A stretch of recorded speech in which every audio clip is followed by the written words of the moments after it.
I wanted to talk to you about stress and frustration and how that factors in to starting a business for those of you who are just starting one, and how you can maybe get that under a little bit of under control if you're someone who has an existing business. And like all videos I do, whether you're listening to this on a podcast or just so you know, by the way, this is also going to be a podcast if you're a podcast listener. So go over and subscribe on iTunes, and it's going to be on YouTube. But all of this stuff comes from just personal experience. Every video I've done.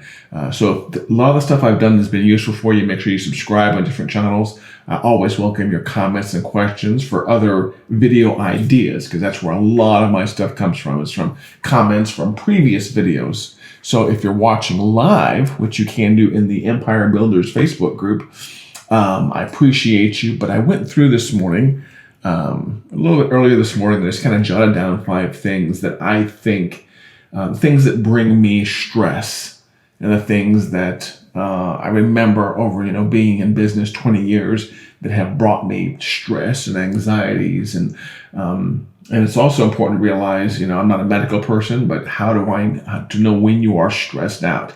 For some of you, it affects, health-wise. For me, a lot of it is in my shoulders. If you ever see me on a video doing this thing a lot with my shoulders, it's because there's subconsciously, it's probably stress going on, and we all have it. There's no way definitely to avoid it, but it's there, and I want to talk about it a little bit, because once you know about it and you're aware of it, you can kind of look out for the signs of it, and also you can do the right things in business to kind of prevent that from creeping up on you unconsciously. Because at least I've noticed for me, the stress is not something that just like kind of drops in on me. It creeps up a little bit, minute by minute, hour by hour kind of thing. But first, before you get started, I just realized you can probably barely hear me because my microphone's way over here. Didn't do that thing in the beginning. But also, look at this. This is kind of cool. Look at that. Look at that. I got to hang that later. But that is a piece of woodwork that Daniel Stevenson, local woodworking genius, did for me, and I picked up this weekend. So that'll pretty much on the wall back here once I find the chance to get a hammer and a nail in here. It's one of those things that's going to take me 2 days to do 5 minutes worth of work. Okay, so let's talk about stress. To me, stress, not stress in life, not stress in your relationship, stress in business comes from when random things happen, when surprises happen, when things that cause you to question your level of income, or maybe the future of your income is threatened.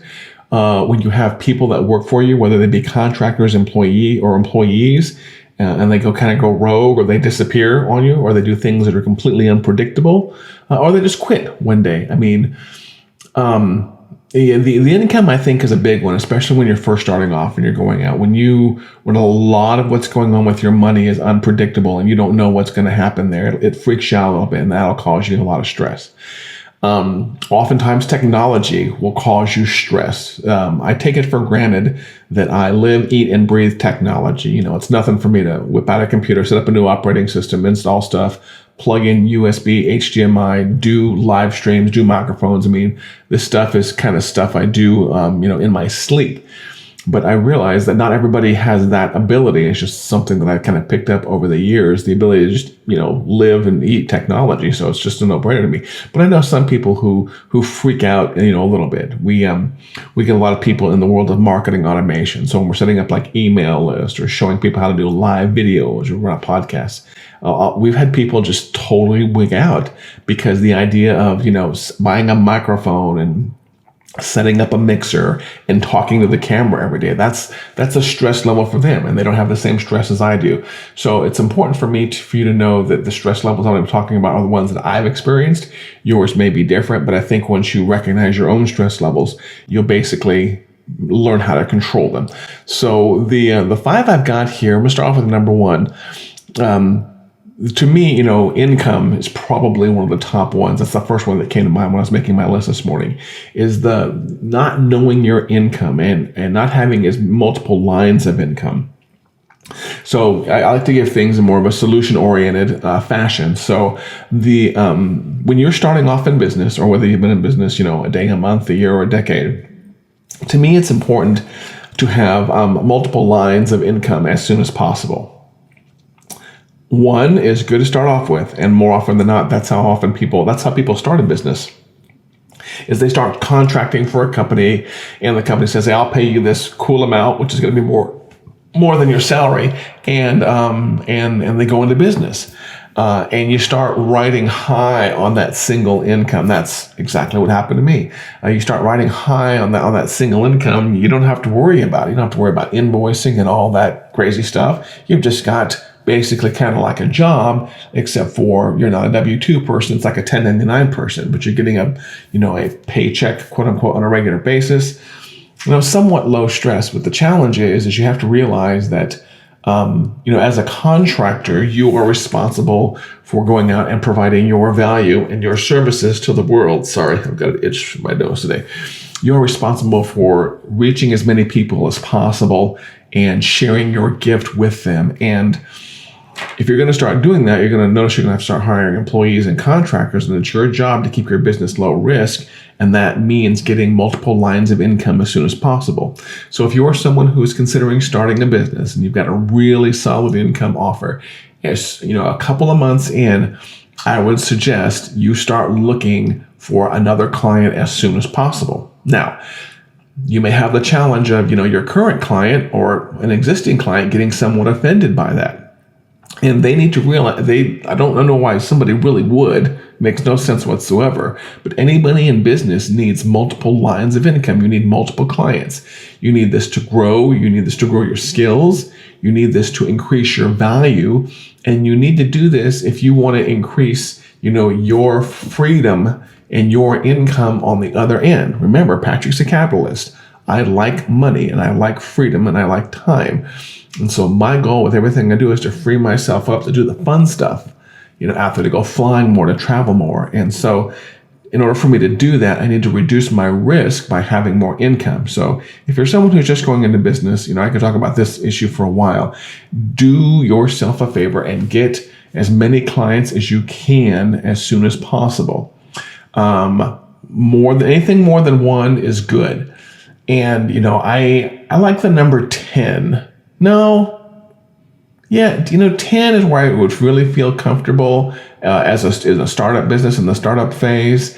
Hopefully someday you can get to the point where you have 50 or 100, and then you don't notice those bumps in income as much, and you don't notice the loss in income as much. So again, if you're someone that's starting off, please do yourself a favor, get multiple clients as soon as possible, and also try to get those clients on some kind of automatic payment plan. This is where the joy of, I love my Stripe account and I love my automatic billing system, where I'm just charging clients automatically. I mean, to me, it's not quite a passive income, but I don't have to worry about invoicing and going to the bank and cashing checks. The income side of my business is somewhat on automatic pilot for every new client that comes in. So you want multiple clients and you want that income to be on autopilot. That'll reduce your stress right there. And for those of you that are tuning in the middle, we're talking about ways to reduce your stress as a startup business. The second one I have here, I worked on this morning for you. Obviously, I beat the marketing horse dead some days, but it's again, as important as a startup business to realize you need to be out there talking about what you do as soon as possible to other people. Word of mouth is a great way to get new business. However, when you are a startup, you do not have word of mouth. You have one client, and if you're lucky, they're talking about you, but you don't have a lot that you can make off of word of mouth. So you yourself have to get comfortable with talking about yourself, and that's going to reduce your stress when it comes to getting new clients in the door. Some people find marketing and sales and advertising stressful. I'll have to admit, I enjoy it, and it's our primary function, but even I find it a little bit stressful. However, I've noticed the result of that marketing, and the result of that is lower stress in my life, as in it helps me continuously having new clients come in the door. And I've noticed that, and it's one of those things also where you can't think of marketing and advertising as that thing you need, it's an ongoing thing. And if you look at it as an ongoing repeating activity, then it also becomes low stress to me. Rather than someone who says, I've got to market, and they wait several months, and they do a big marketing push, they may get some new clients, and then it just kind of dries up. You want to make marketing and advertising a regular part of your daily and weekly ritual, and you'll get better at it, and it will become more of a lower stress activity. So I would say number 2 is marketing and advertising on a regular basis will help reduce your stress in your business, because it'll kind of keep that funnel full. You're going to use a pipe drive, you're going to use a CRM like Pipedrive or like Entreport. So as you're talking to people and you're having conversations online and offline, you're kind of building that, that funnel on a weekly basis. And if you're not in the CRM adding somebody on a weekly basis, then you really need some serious marketing help. And of course, I'm going to say reach out to us, because that's what we do. But you want to have a CRM where you're constantly bringing new people in the door, and that will really make your marketing and your advertising low stress also, is keeping that stuff inside of a CRM. Number 3 here, I'm a big fan of, I don't know if you can tell us or not, is using technology to reduce stress. I get stressed out when I see a lot of paper on my desk. So I do whatever I can. I mean, as you can see, I've got some right here. I've got some up here. You can't see it, but whenever I see a messy desk, it stresses me out. So I have made the commitment to be as paper-free as possible. And whenever I have a kind of piece of paper business, mailing I get, I scan that as soon as possible. I get that into Dropbox or iCloud. I do all of my invoicing online. I do all my credit card payments online. I do everything I can to reduce the paper flow in my life, because paper just stresses me out. Not only that, if I have a piece of paper on my desk, the minute I walk out the door, I don't have access to that piece of paper anymore. And if I'm in the backwoods of Arkansas and I've got a business question, I can't get access to that.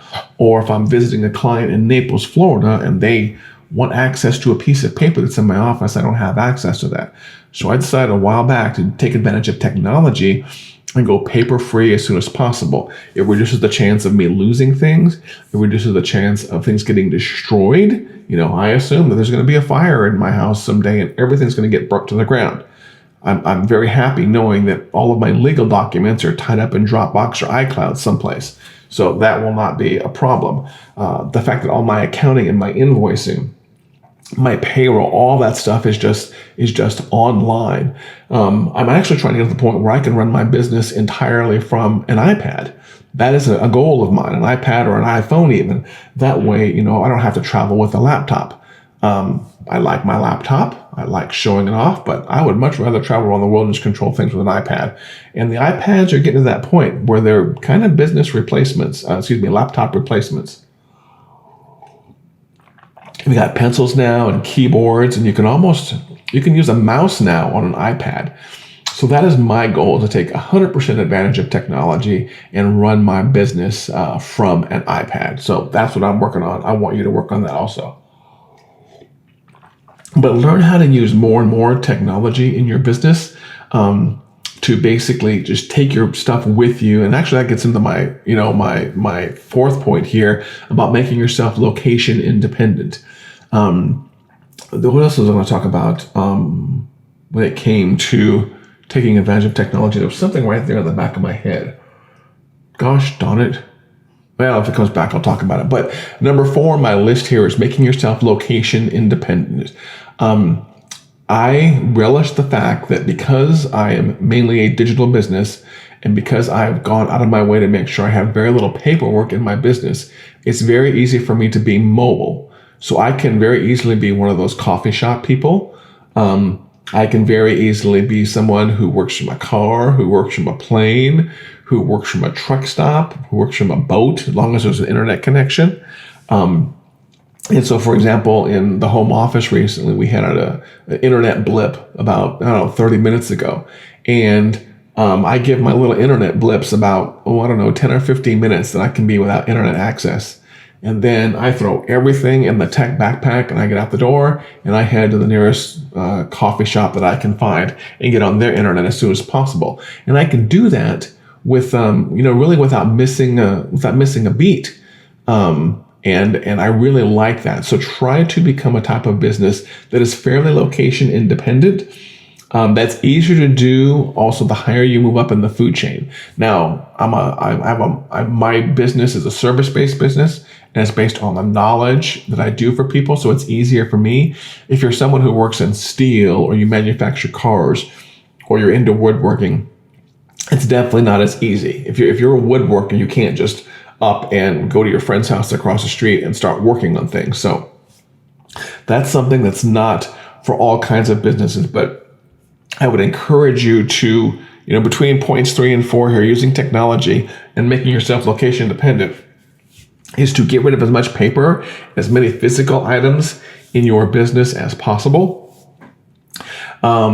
Probably the other thing I would say that's really cool about technology is the ability to use dashboards, which is something I'm using more and more. And I'll do a specific episode on that at some point. But for example, this morning, I was basically setting up a new piece of this is what I was going to talk about. It just slipped into my head. I know a lot of people are not Apple fans, but I'm going to tell you, committing to the Apple infrastructure has been one of the best things I've ever done in my business and personal life. It's expensive, which is why I buy a lot of stuff refurbished. But, I decided a while back to go iMac, which you can't see. It's right here off camera. iMac, iPhone, watch, laptop, iPad. What Apple has done, which is amazing, and they're very proud of it, is Apple has basically made it so all of your stuff works together, and it works together well. And I'm going to give you an example of one piece right here, an Apple thing I was working on earlier, and I bet you already showed up on my watch right here. Oh, doggone it, it hasn't. But I was working, here it is right here. So it's not there. I was working on a business dashboard for my phone right here because I want to be able to see 4 or 5 KPIs in my business every single morning or throughout the day and know I'm making progress on certain things. It's through an app called Numerics on my phone. Because it runs in the Apple infrastructure, all of that setup work I did on the phone is going to be pushed to my watch. So my KPIs will be right here on my watch, and then they will be over here on the iPad in my backpack. So whenever you install an app on one of your devices, it installs on all of your devices. The data is shared. So if for some reason my iPhone battery dies, I can seamlessly hop over to the iPad. The texting, the email, all the different features, all the different productivity things we need in our lives work seamlessly between Apple world. So, that's one of the 1,000 reasons I can give you as to why I run around in Apple circles. I become an Apple fanboy, is the fact that everything is seamless. It works together. It makes me more productive, and it lets me live in more of a paper-free world. So if you're someone who has 1 or 2 Apple devices, consider committing to the entire Apple infrastructure, just between stuff like iCloud and the calendar stuff and the contacts and the email and the shared notes. I use the Notes app over here. As a matter of fact, that's where my notes are right now. As a matter of fact, that would be interesting. I just worked on my notes for the show where I'm talking to you right here, but I know right now I could pick up my laptop or my iPad or my iPhone, and those notes I worked on my computer are going to be right there. I mean, yeah, some other platforms have that to a point, but it's just kind of a free feature you get in Apple world where all that stuff works seamlessly together and lets me be location independent and lets me use technology more. So that was the point right there that slipped out of my head. Okay. And last one here, because we've gone through 5 now. So we've talked about getting multiple lines of income, the importance of marketing as soon as you start up your business, which I did not do. I made that mistake. Using technology and making yourself location independent as much as possible. And the last thing I would talk about is somewhat business related, but it's just life, kind of good life advice that will affect your business attitude and lower your stress, is to stop watching what the news is telling you about how business is going. I know a lot of you that that watch my content or subscribed on iTunes or subscribed on YouTube. We have very similar attitudes when it comes to how much we pay attention to the news. Do we watch the news all the time? Do we watch the news every now and then? But one of the parts of the news that'll stress you out if you're not careful is when the news talks about business predictions and how many businesses are going out of businesses and how it's such a bad time to start a business and what are the risks you face as a business and specifically for business news items. When you start watching the news, it'll stress you out and you'll start to question sometimes your ability to run a business, your ability to keep a business open in an era, for example, when we have the coronavirus. I mean, there are a lot of businesses going out of business in 2020 as a result of the coronavirus. Now, my business has flourished. I have no complaints at all. But part of that I think is also I don't pay attention to the part of the news that just tells me how bad business is. So basically I choose to be willfully ignorant when it comes to watching bad business news. I think a lot of that stuff comes up from like MSNBC or CNBC. But on a daily basis, I couldn't tell you, I do check in on the market every now and then, but I couldn't tell you what the market's doing on a daily basis, which is often a predictor of how good or bad news is. Like I said, I do watch the market maybe once a week because we do have some light investments now. But just be careful about paying attention to any kind of business news because oftentimes like a lot of things, the things that people really like to talk about in the world of business news are the negative things, and those negative things will affect your mood. They will make you apprehensive to do some of these other things I talked about. They'll make you apprehensive to invest some money in marketing. I mean, if you keep watching the news for a week and it keeps telling you about how the Dow and the S&P are heading downward and it's a bad week for business, you're going to be apprehensive about some of those first 3 or 4 things I talked about. And you really have to control, and this is just a general life rule, you really have to control the things that come into your head because they will affect your mood and they will affect your decision making when it comes to everything else. So really limit the amount of business news you expose yourself to every single week, and it will reduce your stress. Because remember, all we're talking about today are the 5 really simple things that I have learned that I can do to reduce stress. Now, if you've got some of your own tips or things that you do, please drop them in the comments below. If you're watching this later, because you're watching it on YouTube or you're listening to the podcast on iTunes, just leave me a comment and I'll gladly reply to that. So again, kind of as a quick recap to how to reduce your stress when it comes to running a business. Getting multiple lines of income as soon as possible, especially for those of you who start up and you get that one big client and you're riding high on that cash flow. As soon as you get done riding high on that cash flow a month or 2 in, please get a second client ASAP. And you're going to do that by hitting up number 2 to get marketing as soon as possible, as soon as you start up your business. Take advantage of all the technology you can. And like I said, I'm also an Apple fanboy. And once you commit to the Apple world, technology makes you more productive. That's probably the biggest takeaway from using technology in business is the right technology will make you more productive. It'll help you get things done faster and with fewer errors. So, of course, make sure you use technology as much as possible. And that goes in line with number 4, making sure to make yourself location independent. And of course, please stop watching business news. I mean, yeah, maybe catch up with it once a week or once a day, but don't be that kind of person who has the business news up all the time when you're working. For example, I could have, a TV up here and watch business news continually, but that would stress me out. It would stress me out because it's a constant feed of data that I don't need. And it would stress me out because it would start making me question my business decisions based on things I have no control over and things that really don't affect me. I mean, that's how data works. Sometimes the more data you get is not necessarily better for you. It's worse for you, and it does not help your cause at all. So, as always, thank you very much for watching. Subscribe on YouTube. Please subscribe on iTunes. Leave a rating. Those ratings help me determine whether or not we're doing a good job and whether or not the content is useful for you. And also comment below with some other things you'd like to see me talk about on future shows. I'm actually trying to get out a show daily for you guys. And so your ideas for content, questions, business challenges you're having, personal challenges you're having, All that stuff counts as valid topics for future shows. And I would love to help you out. So don't forget to subscribe everywhere. Get on the email list. Heck, matter of fact, I forgot to even put up the text number. If you want to text in and get on our text list, where's that at? Right there. There we go. Text me there and let me know you want on the SMS text list, and I'll get you added there also. 405-217-4752. We'll talk to you soon.